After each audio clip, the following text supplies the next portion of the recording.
जब महिला पहली बार हवेली में रहने आई तो उसने देखा कि उसके आसपास के सभी पड़ोसी वहां से जा रहे थे।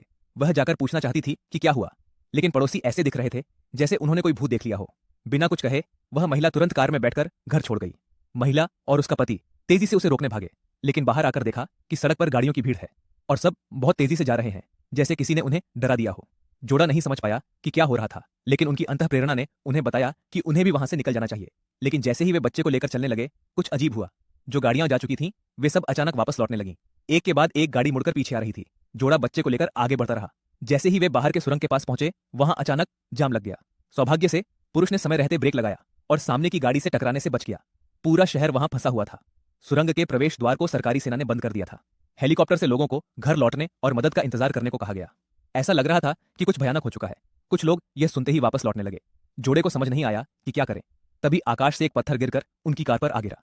तीनों ने ऊपर देखा तो देखा कि पहाड़ हिल रहा है और वहां से पत्थर नीचे गिर रहे हैं। तभी दो लड़ाकू विमान सिर के ऊपर से गुजरे। लोग घबरा गए। कोई नहीं समझ पा रहा था कि इतने दूर दराज शहर में लड़ाकू विमान क्यों आए हैं। तभी उन विमानों ने उनके घर की ओर बम गिरा दिए। पूरा शहर आग की लपटों में बदल गया। अगर वे पहले ही नहीं भागे होते तो राख में बदल जाते। जब सब राहत की सांस ले रहे थे, तब उन्होंने देखा कि विमान भीड़ की ओर आ रहे हैं। लोगों में भगदड़ मच गई। पता चला कि सरकार सबको खत्म करना चाहती है। महिला गुस्से में भीड़ से अलग हो गई और पति बच्चे के साथ पहाड़ी की ओर दौड़ी। जैसे ही वे दूर पहुंचे, विमान ने भीड़ पर बम गिरा दिए। तीनों पहाड़ी पर एक स्कूल में पहुंचे, जहां एक पुराना परमाणु आश्रय था। उन्होंने ऊपर से सील हटाई, पुराने कुएं को खोला और सीढ़ियों से नीचे उतर गए। जैसे ही उन्होंने कुएं का ढक्कन बंद किया, बम गिरने लगे। सौभाग्य से आश्रय मजबूत था और वे सुरक्षित रहे।